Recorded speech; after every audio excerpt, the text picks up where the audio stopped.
Thanks for tuning into the Hidden Tracks podcast. You can find us wherever you find podcasts or listen to music. When you have an opportunity, please give us a 5-star review, write a little note, tell us how we're doing. We really appreciate it. It helps us keep this thing going. If you want to reach out to us, you can find us at Facebook at Hidden Tracks. Instagram is at HiddenTracks99, and if you'd like to send in submissions or talk to us or give us any feedback about what we're doing, our email is myhiddentracks99@gmail.com. Thank you so much again for tuning in, and I hope you enjoy the show.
What's up, everybody? Another week, another edition of the show. This week I have Joey from the awesome band House and Home. Welcome to the show, man. Thanks for having me. It's an absolute pleasure here. So why don't you give us a quick? It always starts with the beginnings of a band. So why don't you give us the quick history of how House and Home became a thing? Sure. Let me see. Sorry, I'm in my truck right now, and there's like bugs flying in the window right now, and like crawling out of the air vent. So I'm trying to like do two things at once. You throw the Um, banana peel out the window right away. yeah. They're actually after an old Diet Coke that I don't think I have the lid for. Uh, so, um, Pat and Matt and I, um, we started the project, I guess. We had all kind of played in a couple bands when we were in high school. We Pat was in a band specifically in Richmond called Kept It Bay. That was like cooler than any of the, I guess, any of the bands that I had been in up until that time. And Matt was in a couple bands as well. But um, really, before I knew Patrick, I was kind of a fan, honestly. Like not like a big fan. Like I didn't worship the ground he walked on, but like I was like, yeah, I know who that guy is. And actually, the funniest thing is, when I met Matt, I was working in a music store in Richmond, and he came in and we were talking about music, and we were talking about bands from around town, and he was like, "Oh, do you know Kept It Bay?" And I was like, "Yeah, dude, those are my boys." And he was like, "Oh, cool, I live with them." And I was like, "Oh shit, he probably knows I'm not really. He probably knows I'm lying right now. That they're my boys." But yeah, basically when Pat's band broke up, and I think I had been in a band that was like not too serious for a year or so at that point, that was like kind of falling off. But I um I reached out to him and Matt, and was like, let's get together. Of course, they were already planning to do something. Patrick and Matt have been friends for a lot longer than I've known both of them. They were roommates, and they had this like project kind of going on for a few months at that point. And originally I was supposed to play bass. So I showed up one day and we jammed, and I was playing bass, and we were like, yeah, that's cool. That was fun. Like we would do that again. And I was like, yeah, maybe I'll bring a guitar next time, because I hate playing bass. But wherever you can get an opportunity sometimes is how you gotta take it. But yeah, Yeah. that was kind of the first sort of assembly of House and Home, was the three of us in Pat's mom's carriage house in their backyard. So, I mean, let's start getting a little personal about yourself and your own journey in music. And it usually starts when you're a little kid, and there's music usually on in the background, or Hmm. something that you listen to, and it kind of like piques your interest and makes your ears stand up to want to know more. Do you kind of remember, like, did you grow up in a musical household, or was there music being played that you remember as a kid that kind of make you want to get interested in music? So I definitely grew up in a house with a radio, and my dad will always say the only instrument he can play is the radio. It's a good line. It's his favorite one. And my mom took piano lessons and took guitar lessons when she was a kid, and they hung on they held on to the guitars that I guess she used, and I still have both of them.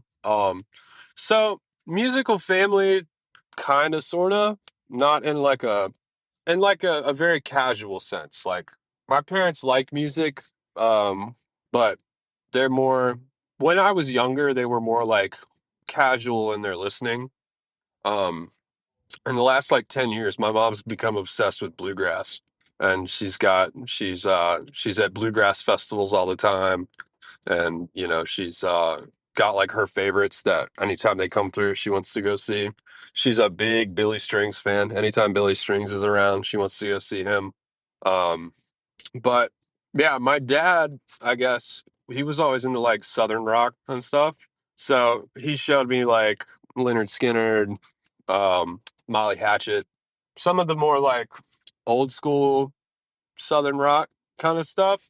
And then like from there I kind of got myself into like more metal music. Really the biggest thing for me was like Tony Hawk's Pro Skater 3, and like Guitar Hero. That's where my like musical taste kind of came from, I And guess.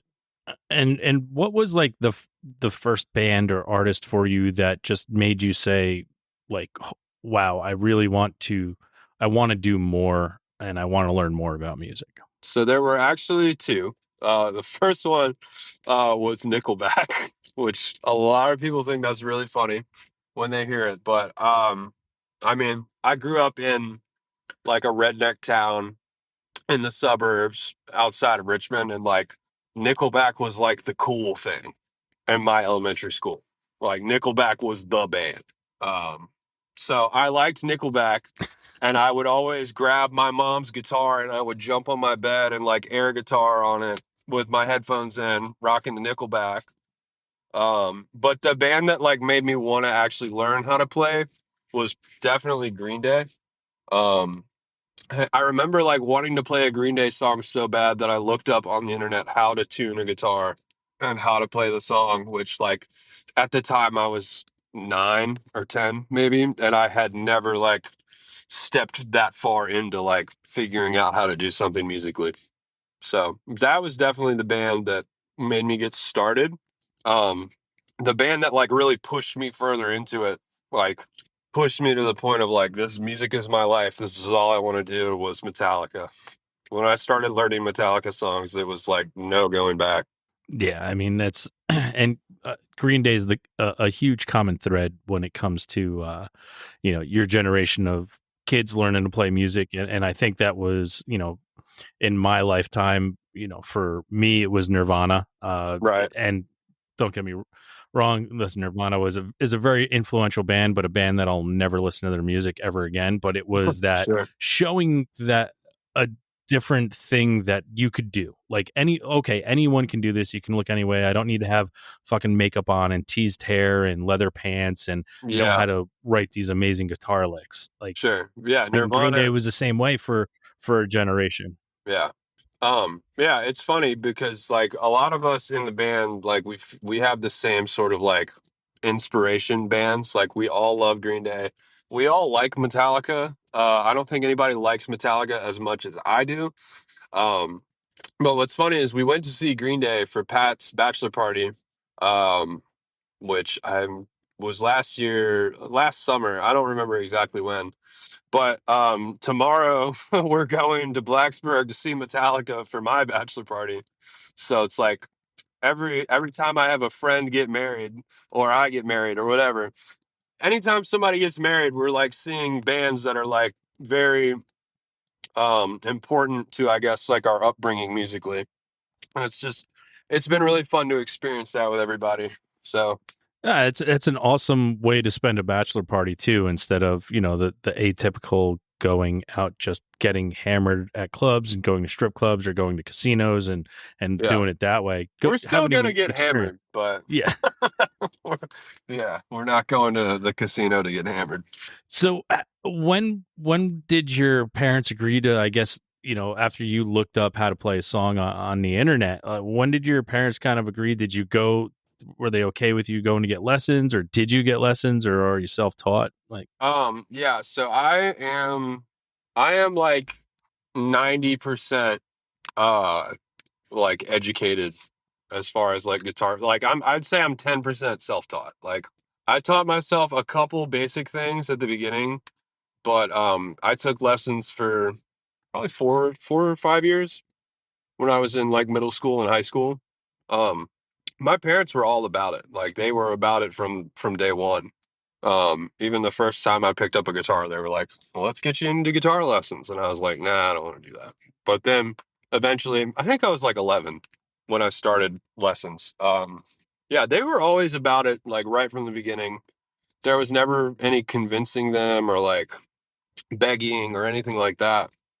They were always like gung ho about music, which I'm sure they thought it would be a good extracurricular activity to keep me out of trouble after school, but didn't it didn't quite pan out the way I guess they thought, or maybe they didn't think. I don't know. I can't speak for them, but like I think of like the School of Rock parents, like from the movie. The parent that's like, no more mhm. rock music, like study your classical guitar, thinks rock music's a waste of time. Like I think of that example, and I'm like the complete opposite of it. So I don't, but they were always supportive, and they're still very supportive. Like they listen to the new songs, they listen to, whatever. I think my dad is one of our top like engagement followers on Facebook, and he always posts the same thing every time. He'll either say cool or sweet with a thumbs up emoji and like the smiley face with sunglasses on. That's awesome. Yeah, Thanks, but Dad. yeah, he rocks. He's a trip. He's a funny guy. He's basically a celebrity around my friend group. Like everybody wants to hang out with Paul. That's a that's a good thing to have as opposed to having the one that no one ever wants to see show up. Yeah, definitely. Yeah, he is a Now, he is a very good time. when you started to take lessons and stuff, did you rush out to find like other kids like yourself that were playing music, and did you try to start a band? And when you did, what was the name of that very first band you conjured up? I didn't rush out immediately, I don't think. I mean, I might have asked like a couple kids in the neighborhood, like, "Hey, let's start a band." Um, but it would end right after that initial like, "Hey, let's start a band," because none of them knew how to play an instrument. They didn't care about music. They wanted to play Halo. They wanted to play football in the backyard. And I was like, I am so obsessed with Slash from Guns N' Roses. It's all I can think about. So I didn't really like end up around Yeah. like-minded musically inclined people until I was in high school. Um, the first band I started, I had a friend who I was in a class with who had started dating this kid who just transferred from another school.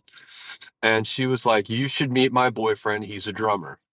And so I met him, and he definitely was a drummer. And we got together and we started jamming. He's like, "I've got this friend from my old school who can scream, and he wants to like be in a band again." And I was like, "That's cool. I got this other friend who looks the part. He's got long hair and he kind of smells funny, but I think he can play bass." And so we threw that together, and that project was called Acid Tide.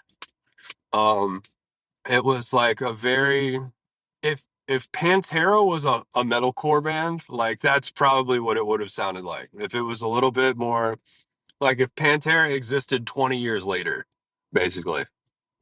I guess. I mean, it wasn't nearly as good All as right. like So would you say it was good? not at all. I mean, no, there were some riffs. Like it just wasn't like it wasn't very thoughtful music. Like we didn't spend time like trying to influence ourselves and like be inspired. We were like, that riff sounds cool. Play a drum beat, and then the beat would go under it, and it's like, all right, Nick, scream something about nothing, and he would do it, and we would be like, cool, that's a song. And then we recorded it we had a 4 song like demo that we recorded in the attic of a pet shop in Lakeside, which is like it's like a little neighborhood close to Richmond, in like one of the outside counties. There was a pet shop over there, and they knew this guy who was going to record it. And I feel so bad because like years after this project, one of the guys told me that like we never paid the guy to record the songs, and but like we were all 15. So I didn't have the money. I don't know if anybody else Yeah. I had the mean, money, but like, um, I don't think it was very good. At the time, I thought it was awesome, but like we've listened back to every now and then we have like alumni night, or I mean, not like alumni night, but like we play like, let's listen to everybody's past band's songs and like just make fun of each other. So, um, yeah, Pat always wins that night because we were all fans of his previous band. you mentioned earlier about going to concerts and stuff, which I think is really cool for bachelor parties. But do you remember the first concert you ever saw, and then the first concert you ever got to pick to go to for yourself? It could be one and the same, or it could be different. Like I didn't get to pick my first couple concerts. I had to go where my parents were going, but when I finally got to pick, it was a doozy. Sure. So the first real sort of show I ever went to was Def Leppard and Kiss at the Virginia Beach Amphitheater. I went with some like some friends from church with their parents. And they like happened to have an extra ticket and they were like, "Hey, do you want to come to this?" And I was like, "Hell yeah, I want to go see Def Leppard and Kiss." I was like 13 maybe. I might have been 14. I was a teenager, like an early teenager. But I was like, "Hell yeah, I want to go do that." And it was a great show. Um, Def Leppard opened, and then Kiss headlined the night, and then the part where Gene Simmons like gets up there and shoots blood out of his mouth and shit. I remember like my friend's parents being like, "Oh God, that's satanic," and I was like, "Have you never heard of Kiss before? Like, were you not expecting that?" Because like Kiss was like probably my dad's favorite band, I think, when he was a kid. Like he had several like records and stuff. But like growing up, like my dad would listen to Kiss, and my uncle, who I guess like kind of raised him, my uncle and my aunt raised him. My uncle would always be like, "Yeah, Kiss, that's Knights in Satan's Service," and he would like catch that typical like parental flack about rock and roll or whatever, which I guess was typical of being a kid in like the 70s and the 80s. Um, but I saw Kiss. That was cool. I went off on a big ass tangent there. But the first show that I like picked to go to, um, I don't know if I can really think of one because I like after that Kiss show, um, it was all like smaller, sort of like local shows. I didn't really get into live music very much until I was like getting ready to graduate high school. Had the ability to kind of go where I wanted to and like do my own thing. That's when I like really started seeing bands play. But the first one that I ever chose to go to, I guess would be like that Kiss show because I had the option to. Like nobody made me, but I was stoked about it. Yeah, as a kid, how can you not be stoked about Def Leppard and Kiss? Yeah, Which, again, when it comes to Kiss, to me, they're just a theatrical band. They're really not good definitely. musicians or songwriters, but they do write some Sure. bangers. Strutter is a hot fucking song. That song is great. That is the only Kiss song that Now, I can listen to and be like, yeah, that's a bop. yeah. Now for you, and once you started performing and performing live, do you have like a memory, for better or worse, that kind of occupies this little space in your brain? And I usually like to hear the bad moments, but because it brings you closer Right. to each other. But like a moment of a performance that you just will never forget. Um, so when House and Home played our first show, it was a CD release show for a Richmond band called Centerfolds, who they were like our big brothers when we were first getting started and coming up. And a lot of them are like still our very good friends. Like their singer Tommy is a good friend of mine. I grew up like around their guitar player Ben. Like we all have like, we had a very like brotherly, like tight relationship with them. So when they were doing their release show, we were like, "Hey, we have like a 5 song set." And they were like, "All right, no question about it. Like you're in, you got it." So we opened the night. We were the first band up. I remember having the heaviest fucking amp I could have ever fucking found in the world at the time. It was a Carve V3. And I like had to lug it up on the stage and then like lug it and try and put it on top of a 412. It was a 212 combo, and I was like lugging it and trying to lift it up over on top of the 412. And once I finally got it, like I could see everybody else was set up and waiting for me. So like I got plugged in, and then we played because we had only released one song at that time, which was Drone, our first song that we ever wrote together and released. Had been out for a few months at that point. Like we had released it and kind of like let it ride for either a couple weeks or a couple months. But so we played the 4 songs that we hadn't released, and then we played Drone to close it out. And the thing that I will never forget is I was 19 years old. I had played in bands that nobody gave a shit about. Nobody knew the words to. Nobody like really cared. They were like, "Oh, cool, yeah, band, cool, whatever." When we started that last song, seeing kids like start to go off and like seeing them like jump on each other and then seeing them jump on each other's shoulders and sing the words at me and at us was like a whole new world for me. I was like, this is fucking sick that these kids know my words. One of them was Colin, who's our bass player, who wasn't our bass player at the time.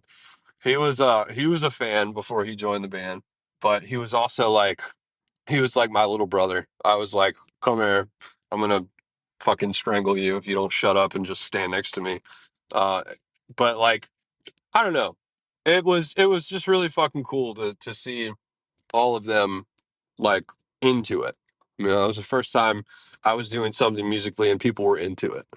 Yeah, when you start to see people give a shit about what you have put hard work and soul and passion into, I mean, you can't ever kind of get those moments back. They do happen, frequently for some people, but for some people not as much. But when they do, it's like if you could bottle that and sell it, we'd be millionaires. Hmm. Yeah. I'm trying to think of a time where something bad happened to me on stage, but I really can't. I either blocked it out or it didn't happen. Yeah, all of the crazy like funny Perfection memories. personified. Yeah, exactly. All the crazy memories that I have from live sets is like funny photos that like a photographer caught while we were doing something. Like we have one of Pat like mid headbang and his hair is back, like back up in the air, and his like face is like he's moving his head so fast that his face is like dragging behind his head, and like his eyes are open and his bottom teeth are the only thing showing. It's really funny. Maybe I'll post it on Instagram after this, so if whoever wants to see it can go find it. But it's a really fucking funny picture. But yeah, we've got a ton of funny pictures. Now, this is one of my favorite questions that I get to ask, and when it comes to House and Home with the catalog that's already released, all the songs that are already released, if you had met someone that has never heard your music and you can only play them one of your songs to show them what it is you do, what one of your songs are you playing for? Cellophane.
100%. That's like the newest song we have. Every time we put out music, I feel like we're constantly like putting out the best thing we've ever done. So like Cellophane was the single for the split that we did last year. Um, and I think it's our best song that we have released right now. Not our best song ever, but the best song we have released. We have other songs that we are sitting on that I think are even better than that. But yeah, I would say Cellophane because you get the blend of like Pat and I's voice. You get like a good sense of like dynamics with it. Actually maybe not dynamics. That song's pretty like balls to the walls the whole time. But yeah, I think that's a good like song to kind of represent like what we do all together. I'm sure Would everybody you else in the say? I band. mean, and I was just gonna say, I'm sure everybody else in would the you? band will disagree with the song that I picked. I'm sure they all have a different song in mind, but to me, that's the best. That's the best one to kind of dip your toes. I get it. Now you're saying that's what you would play for someone. Now this could be it could be the same song or it could be completely different. Is that your favorite song you've released to date, or do you have another song that's your favorite song that you've released? I think my favorite song that we've released is "Familiar Direction." That is the one that is like the most fun to play. Um, it's it's just a good fucking song. It's my favorite one to listen to. Um, I think it's like the easiest one to dance to, you know? If you like dancing. Um, it's got such a good groove to it, and it's got a really good melody in the chorus, and I just think it's all together, I just think it's a great song. I think that's my favorite one. All right.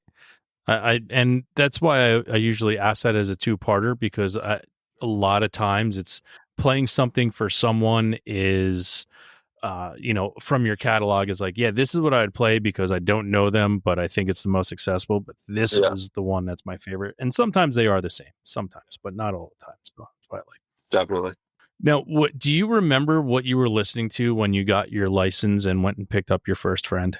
Oh, dude, yes, I do. It was Rock Bottom by Neck Deep. No, was it? No. Okay, Rock Bottom is the song I listened to when I walked out of high school for the last time. I walked out of my last day of my senior year of high school, got in my car, and Rock Bottom by Neck Deep was playing on the CD player. The first song I listened to in the car by myself, going to pick up my first friend, I don't think I know that one. But I do have a story about a song about when I was graduating high school. Tell away. I pretty much told it. I got in the car. I walked out of high school. I was a terrible student in high school. I was awful. Like I didn't do any homework. I took geometry 3 times. Like I passed all the tests the first time I took the class, but I failed the class twice and had to take it a third time. And the third time, I actually had the same teacher that I had the first time, and that teacher was like, "You passed your SOL test the first time you took this class. If you just sit here and don't cause a disruption, I will pass you." And I was like, "You got a deal." Um, he was probably my favorite teacher I've ever had. But yeah, took geometry 3 times. I had to take Spanish 2 twice. I had to take biology twice. Like I was not a good student. My grades were shit. I was like skipping class. As soon as I got a car, I was skipping class all the time. Like I did not want to be there. And I had a big issue with authority when I was young, and I probably still have the same uh, issue with authority. I just don't have as much authority in my life anymore. Um, but yeah, I remember walking out of high school for the last time. I was like, "This is it. This is where my life starts." And I got in the car and I turned the key, and Rock Bottom by Neck Deep was playing. It was the last song on like that record that they put out that year. The bass line that starts is like I just remember like listening to that, having my sunglasses on, the windows were down. I was pulling away from the high school and like lighting a cigarette because I was a degenerate kid who was smoking cigarettes at like 16, 17. Um, And I just drove away and I was like, this is it. This is life. And then I realized this is life. Now you got to get a job. Now you got to pay your bills. You got to fucking put gas in your car. I was like, fuck. So I thought I was like making a toast to like what life had been up until that point, not knowing that 10 years later, now I'm like, high school was pretty nice, honestly. Like that was pretty fun. I didn't really have to do anything back then. But yeah, anytime I put that song on or if it like comes on the shuffle or whatever, I think about that feeling of the sun walking out of the building because I always had the AC way too cold. So you would walk out and like the warmth would be like a blanket around you. And I remember like getting in my hot ass car and like the smell of the fucking cloth in the car and the sound of the song and the fucking taste of the fucking Marlboro 27 or whatever I was fucking smoking, just pulling away from that. Like every time I put that song on, I feel that whole thing all over again. And it's fucking sick, but I can't listen to that song too often because like that's like the song that's like that song probably makes me feel the most nostalgic about anything. So I'm guessing when you finally did go get a job, you're not a Spanish speaking biological architect engineer, are you? No, but I actually am really good at geometry now. I took the class 3 times. So like I really got the information. I remember like most of the formulas. So my dad is a metal worker. He's a fabricator. He works with like steel and aluminum and he builds things for people. He repairs things for people and he builds things for people. So like he uses geometry every single day of his life.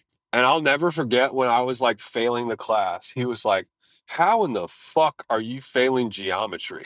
Like, if there's anything you've learned from me, it should have been geometry. How are you failing geometry? And I was like, "Dad, I just don't want to fucking do it. I don't want to do the homework." And he was like, "Well, there you go. That's why."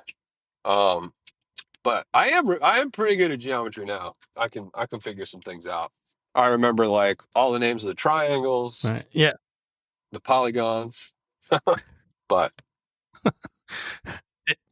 Listen, I completely understand that. I was the same way in school where mm, I would ace all my tests. I'd never do any homework. yeah, And that's just the way I wanted it to be. Like I don't need to do this shit because I already know it. And when I take the yeah, test, I pass. So who fucking cares? for sure. And like I hated algebra, I hated math, and Yeah, for me now I'm like Rain Man. I can do anything in my head with numbers. So for it's sure. Yeah, crazy. it's funny. Like the first real job, like the first full time job I got after high school was I was a pipe fitter's helper at a HVAC like construction company.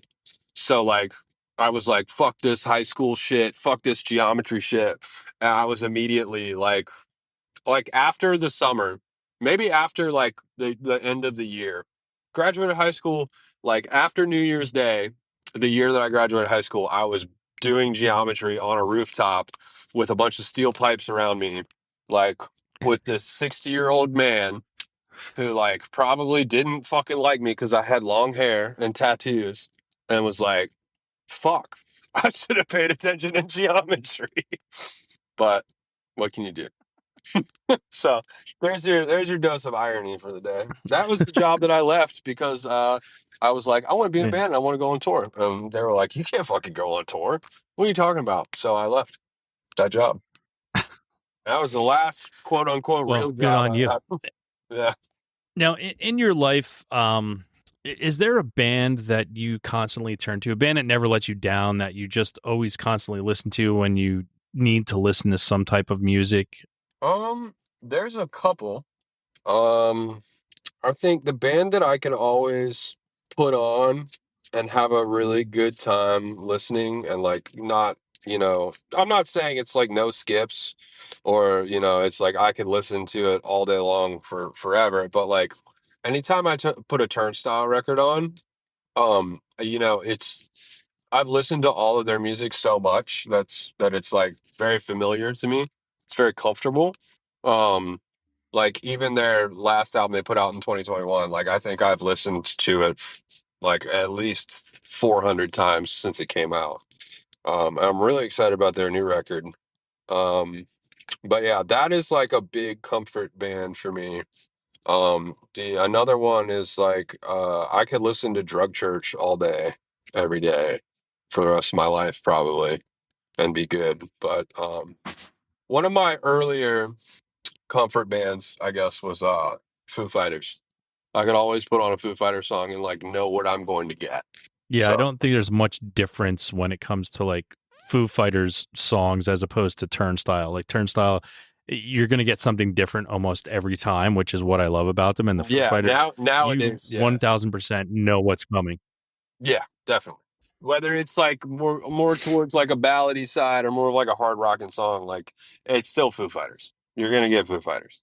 Yeah, Like yeah, yeah, nowadays you when a new Turnstile song comes out and it's like, oh, is it gonna sound like a dream pop song or is it gonna be like a fucking hardcore beater?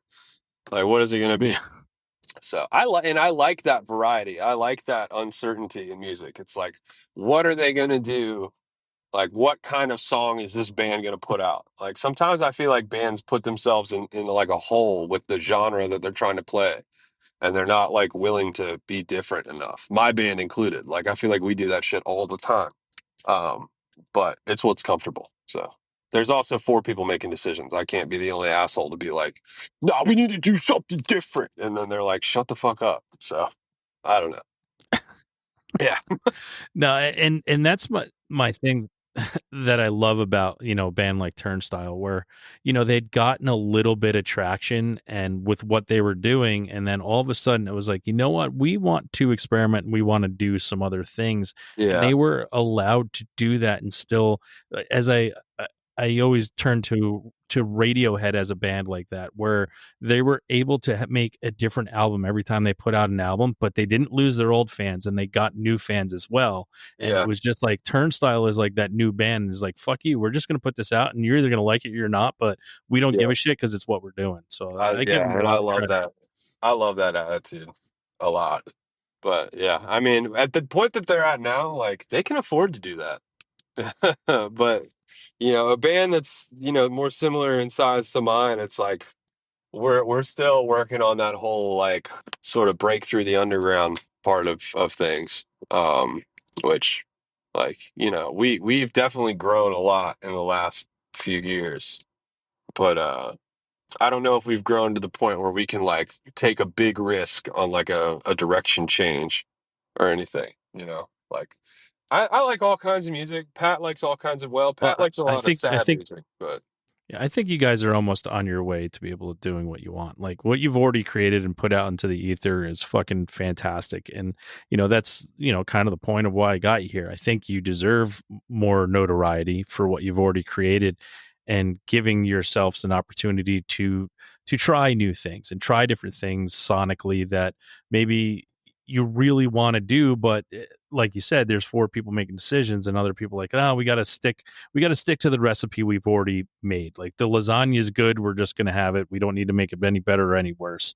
And sometimes that's really hard to get past. yeah, I've never wanted to. I don't like doing things over again. So like, I don't know. Like our first record, I love it. It's got a special place in my heart. I don't ever want to make like another version of it. I don't ever want to make a part two to it. Like everything I want to do, I want to do something new, or something that at least feels new to me. So Yeah. Now, based on the bands that, like you just said, Turnstile, Drug Church, Foo Fighters, what's an artist or band that you listen to that people be really, really surprised that you get tons of enjoyment out of listening to? It's like the guilty pleasure getting caught listening to it. um, I don't know if I really have one. I don't know. I've never really thought of like. I guess like I really like that second Harry Styles record, Fine Line. I love that record. Hmm. Um, but like also at the same time, so does like everybody else in my band, and so does everybody else that like I know. Like everybody that I know likes that record a lot. But I mean, I don't know, just because it's poppy, I guess people would be surprised. I don't know. I don't know. That's a good question. That's a weird question to answer. I guess I don't know. I've never really thought like I've never really been the type to be like, oh, what would so and so think if they saw me listening to this? Like I've never put the thought into like who is going to perceive me listening to this in what way. Um, well, I don't know. I have listened to. I sorry. So just to preface, I hate jam bands a lot. Really hate jam bands. Me too. Yeah, I'm not going to go as far as to say I hate people who like jam bands, but there is a type. I've met plenty of them. I work with several of them where at my job, and they know how I feel about them.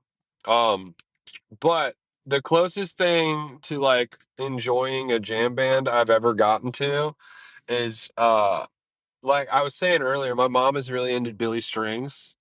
And so like he kind of the way he does his live shows, he's kind of a bluegrass jam band. But being a person that hates jam bands, I'm like in the middle of like I'm on the center of like I love this, I hate this, I love this, I hate this because like I can go to one of his albums on Spotify or whatever and I can listen to it and I'm like this is really good and then right at track like 5 or 6 there's like a 20-minute interlude where he's like jamming and he's got distortion on his acoustic guitar and like there's a drum kit that appeared out of nowhere like that's like the closest thing. I guess the thing that makes me feel the weirdest listening to is like anything super jammy. Like I had to one of my coworkers like made me listen to like a Fish record. And like I fucking hate Fish a lot. Like not a fan of Fish whatsoever. So, I don't know. Let's just My go thing ahead and when say it comes to jam bands, and it's I is the fact that people who do like them always think that they can get someone else to like them that doesn't, and which I fall into that category, and I always throw that line out to them that it's like, hey, I don't need to listen to 8 guys playing a different song all at the same time and you tell me that I need to enjoy it, because it just doesn't work for me. It's not going to. You're allowed to enjoy it, man, but don't fucking push it. It's like a religious thing. Don't push your God on me. I already got my right. own. All right, so the best example I can think of for this is recently I saw a video on YouTube that popped up across my feed, and I was like, I've heard of this band. Like, I've heard about them. I don't know anything about like what they sound like or what they do. But it was a video of them playing at the amphitheater on Browns Island in Richmond. And I was like, I'll give it a shot. And the band was King Gizzard and the Lizard Wizard, which our old bass player Drew like loves that band or at least loved that band last time I spoke to him. I haven't spoken to him in a long time, but I watched a good 20 to 90 seconds of that set, and not once could I understand what the fuck was going on. There were 4 guys standing around one table with a bunch of knobs and buttons and like phasers and fucking synths and shit. And all of them had a microphone on a boom arm like they were making a podcast, but they were on a stage in front of like everybody's on drugs. I think I might be on drugs. Like it just made no fucking sense to me. And they're singing, and I don't know if they're speaking English. I don't know if they're singing at all or if they're just making noises. But whatever it was, like I turned it off and I said, I'm never fucking listening to music ever again for the rest of my life. I will never try something new ever again. What I have and what I'm used to is good enough for me. I'm good. I'm straight. I don't need that. I don't want to listen to that ever again for the rest of my life. But it was very jam band adjacent, whatever it was. And all of them, all right, so this is going to sound really judgy, but every single one of them had these like, those little tiny like stick figure tattoos? Like they're not all stick figures, but they're Yep. like all really tiny. They're always in black ink. They're always really spaced far apart. You know, every single one of them on that stage had that and some kind of mullet and some kind of mustache. And I don't get me wrong, I have no problem with a mullet or a mustache. I have had both at the same time. And they were all wearing goofy hats, which I like goofy hats. Like I said, biggest problem with it was what I was hearing more so than like what I was seeing. But I don't know. It just I was like, I'm never, ever, ever going outside again for the rest of my life. So for guilty pleasure, Yeah, let's there just should go be a ahead and musical say it's jail Tate for stuff McRae, and like then that. we'll move on. Yeah. Okay. Yeah. All right. 5 minutes left to live. Meteors coming crashing into the earth, and you have to listen to one song and one song only. What are you listening to? Everybody Wants to Rule the World by Tears for Fears. 100%. That is the best song ever written.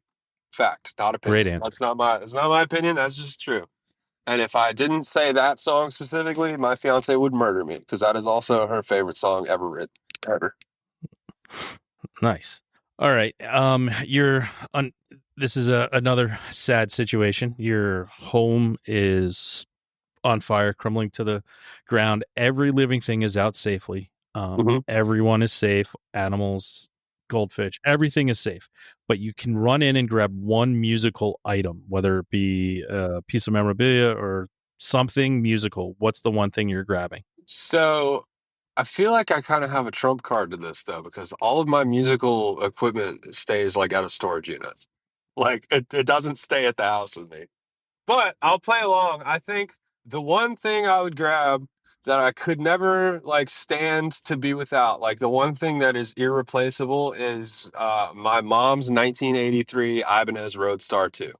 I've never ever seen another one that is the same color with the same like layout and the same like configuration as the one that I have. And it's like it's not a luxury guitar. It's not like a high-end guitar. I think like if I looked hard enough, I could probably find one for around $400.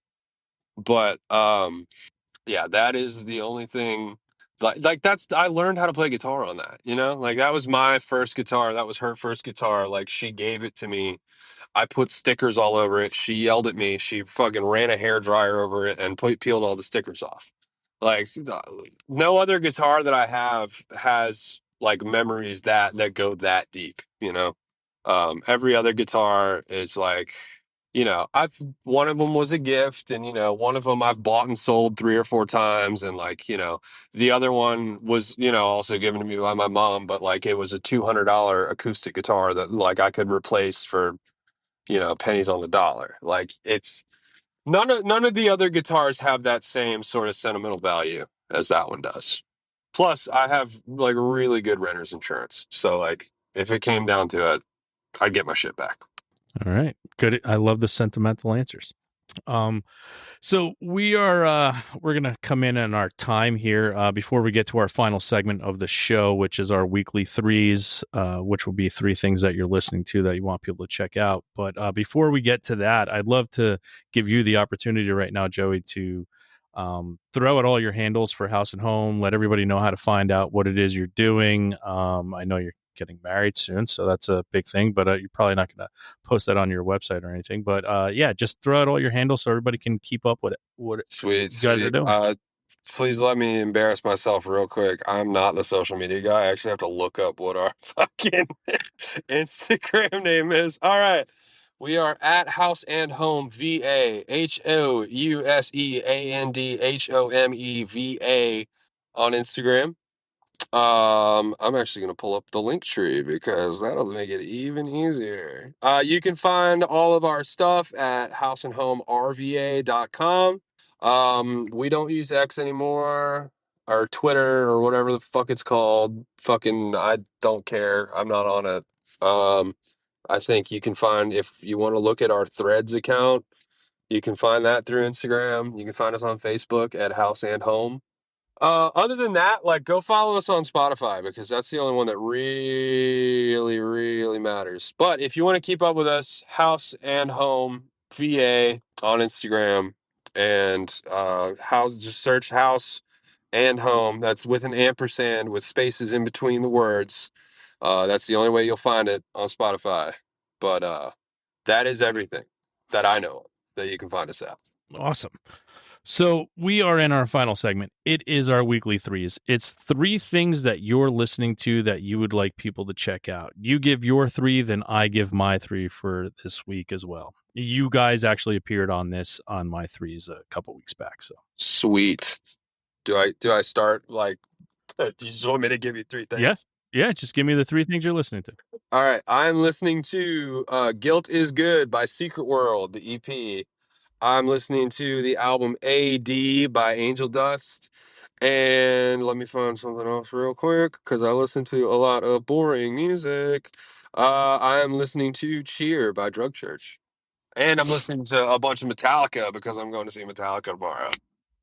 Well, I hope you enjoy Metallica because, they're going to be at some point. I mean, Lars can barely do it now, but he's Oh yeah. not going. Yeah. I think He's I think we're excited because we're gonna heckle him tomorrow. Our seats are far as fuck away, but we are gonna heckle Lars. nice. All right. My three for this week. The first one is a band called Jets Overhead. They're a Canadian indie rock band.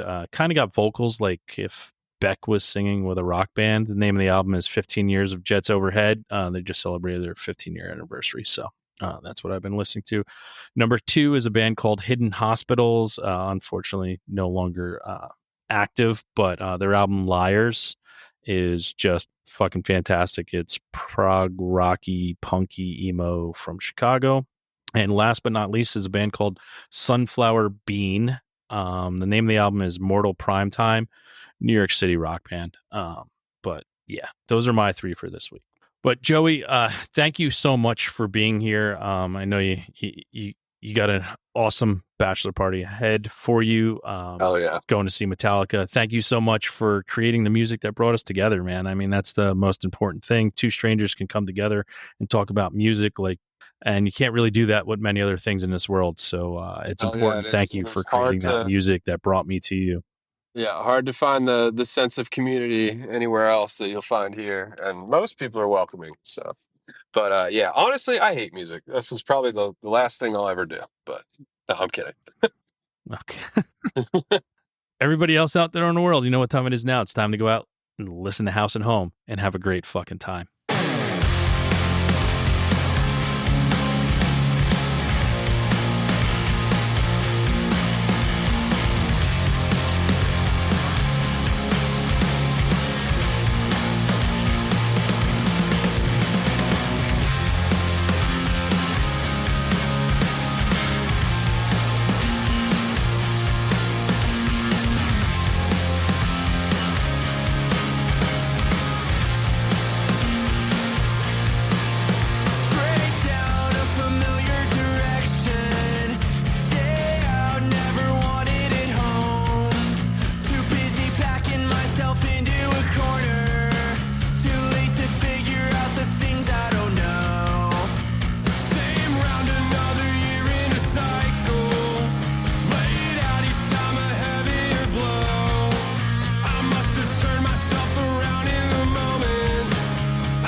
Thanks again for tuning into the Hidden Tracks podcast.